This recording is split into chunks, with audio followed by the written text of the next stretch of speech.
تو انسان جیتی جان ہوا، اور خدا نے مشرق کی طرف عدن میں ایک باغ لگایا اور انسان کو جسے اس نے بنایا تھا وہاں رکھا، اور خدا نے ہر درخت کو جو دیکھنے میں اچھا تھا زمین سے اگایا، اور باغ کے بیچ میں حیات کا درخت اور نیک و بد کی پہچان کا درخت بھی لگایا۔ داعش 2 باب 16 سے 17 آیت۔ اور خدا نے آدم کو حکم دیا اور کہا کہ تو باغ کے ہر درخت کا پھل بے روک ٹوک کھا سکتا ہے، لیکن باغ کے ہر درخت کا پھل بے روک ٹوک کھا سکتا ہے، نیک و بد کی پہچان کے درخت کا کبھی نہ کھانا، کیونکہ جس روز تو نے اس میں سے کھایا تو مرا۔ پہلے موت نہیں تھی، اب سمجھ آ گئی؟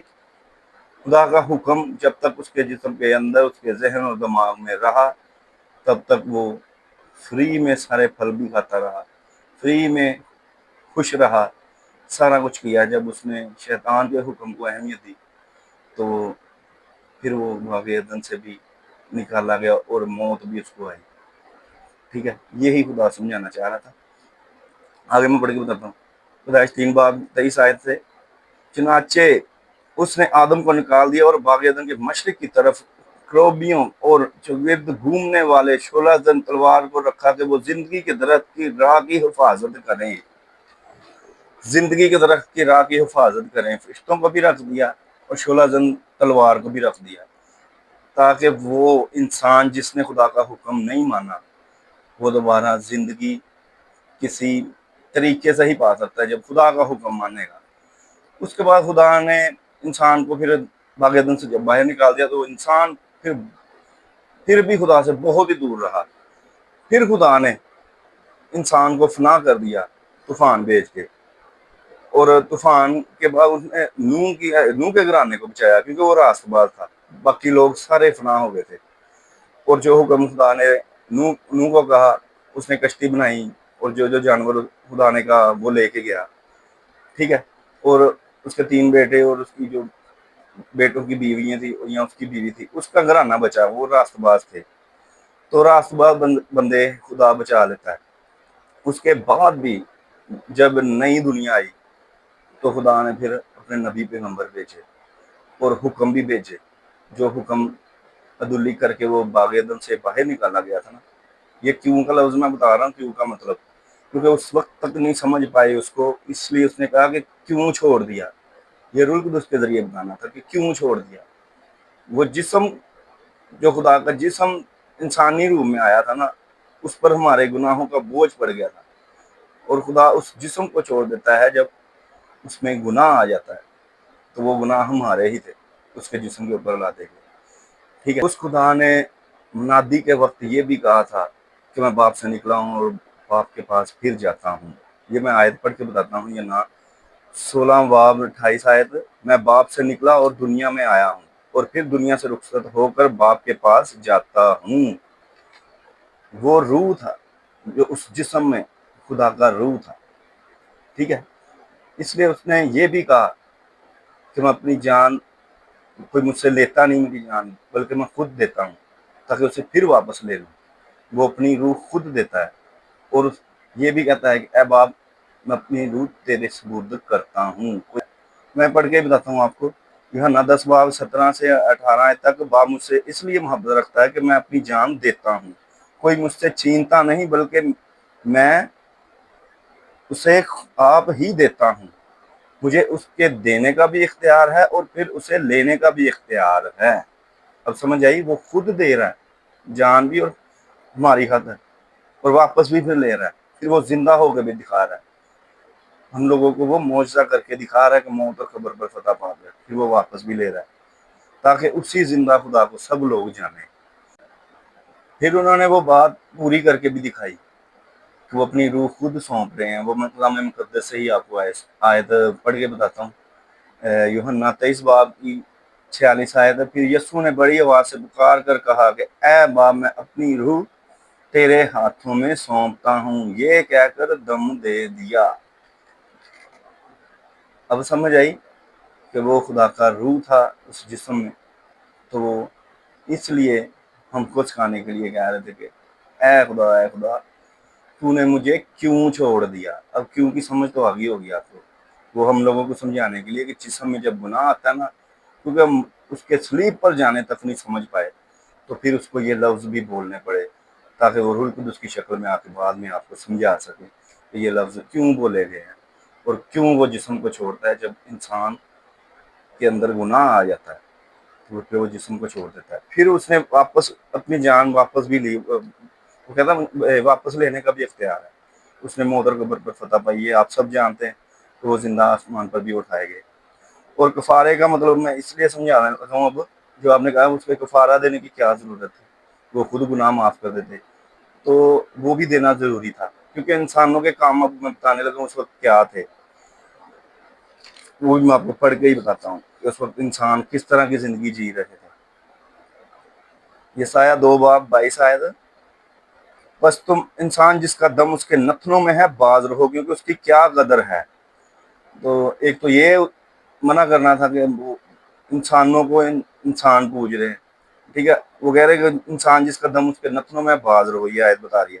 اگر یسایہ 2:8 آیت, اور ان کی سرزمین بتوں سے بھی پر ہے, وہ اپنے ہی ہاتھوں کی صنعت یعنی اپنی انگلیوں کی کاراگری کو سجدہ کرتے ہیں. حبقوق 2:18 آیت, کھودی ہوئی مورت سے کیا حاصل کہ اس کے بنانے والے نے اسے کھود کر بنایا, ڈالی ہوئی مورت اور جھوٹ سکھانے والے سے کیا فائدہ کہ اس کا بنانے والا اس پر بھروسہ رکھتا اور گونگے بتوں کو بناتا ہے. اس پر سو جو لکڑی سے کہتا ہے جاگ اور بے زبان پتھر سے کہ اٹھ, کیا وہ تعلیم دے سکتے ہیں؟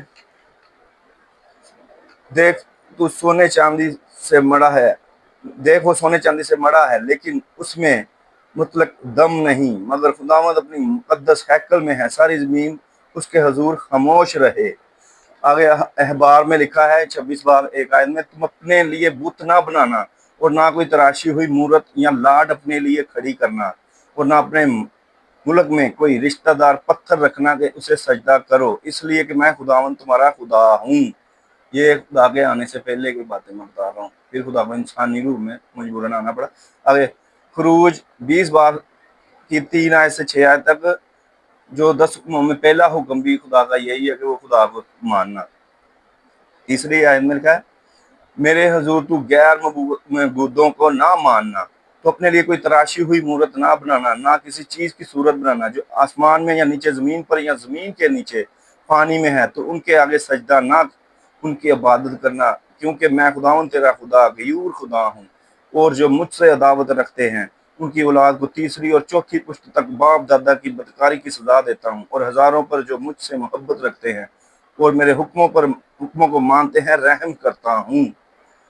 اب تو آپ کو سمجھ آ گئی ہوگی کہ خدا کو کیوں آنا پڑا, کیوں کفارہ دینا پڑا. یہ لوگوں کے کام تھے جو میں نے آپ کو بتایا ہے, ٹھیک ہے. لوگ اس طرح کے کام کر رہے تھے, بت پرستی, اپنے ہاتھوں کی بنائی ہوئی چیزوں کو پوج رہے تھے.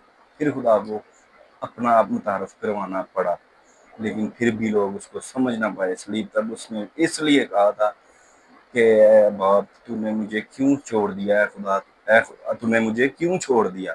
یہ روح القدس کے ذریعے سمجھانا تھا. یہ لفظ اس لیے بولے تھے. آگے میں آپ کو دنیاوی ایک چھوٹی سی مثال دیتا ہوں. ایک انسان کا ذہن تھا کہ خدا انسان کے روپ میں نہیں آ سکتا. وہ بہت سردی میں نا اپنے گھر میں بیٹھا ہوتا ہے, کھڑکی میں اس کی نظر نا ایک درخت پہ جاتی ہے, اور بہت زیادہ سردی ہوتی ہے اور بارش بھی ہو رہی ہوتی ہے. تو وہ سوچتا ہے کہ یہ اتنی سردی میں جو اس کے اندر پرندے ہیں یہ تو مر جائیں گے. وہ اٹھ کے نا پرندوں کو آوازیں دینا شروع کر دیتا ہے, کیا چڑیو اندر آ جاؤ نہیں تو مر جاؤ گی. وہ اس کی نہیں سنتی, وہ پھر آوازیں دینا شروع کر دیتا ہے, اے چڑیو اندر آ جاؤ نہیں تو مر جاؤ گی. تو وہ پھر نہیں سنتی. وہ پھر غصے میں کہتا ہے کہ اے چڑیو اندر آ جاؤ نہیں تو مر جاؤ گی سردی سے. تو وہ پھر اس کی بات نہیں سنتی. وہ پھر سوچتا ہے کہ ان کو سمجھانے کے لیے میں اگر اسی طرح کا پرندہ بنوں گا نا تو پھر یہ میری بات سنیں گی. تو پھر وہ سوچتا ہے کہ خدا بھی انسان کو سمجھانے کے لیے انسان کے روپ میں آ سکتا ہے. تو آگے میں کلام مقدس کی بہت پیاری باتیں آپ کو بتانے لگا ہوں کہ اس نے پہلے نبی پیغمبر بھیجے, پھر اس نے بیٹے کا روپ اختیار کیا. تو وہ بھی میں آپ کو کلام مقدس سے ہی بتاتا ہوں. لوکا 20:9 آیت سے 20 آیت تک, پھر اس نے لوگوں سے یہ تمثیل کہنی شروع کی. یسوع مسیح کی تمثیل بتانے لگا ہوں. پھر اس نے لوگوں سے یہ تمثیل کہنی شروع کی کہ ایک شخص نے پاکستان لگا کر باغ بانوں کو ٹھیکے پر دیا اور ایک بڑی مدت کے لیے پردیس چلا گیا, اور پھر پھل کے موسم پر اس نے ایک نوکر باغ بانوں کے پاس بھیجا تاکہ وہ پاکستان کے پھل کا حصہ اسے دیں. لیکن باغبانوں نے اس کو پیٹ کر خالی ہاتھ لٹا دیا نبی پیغمبروں کو۔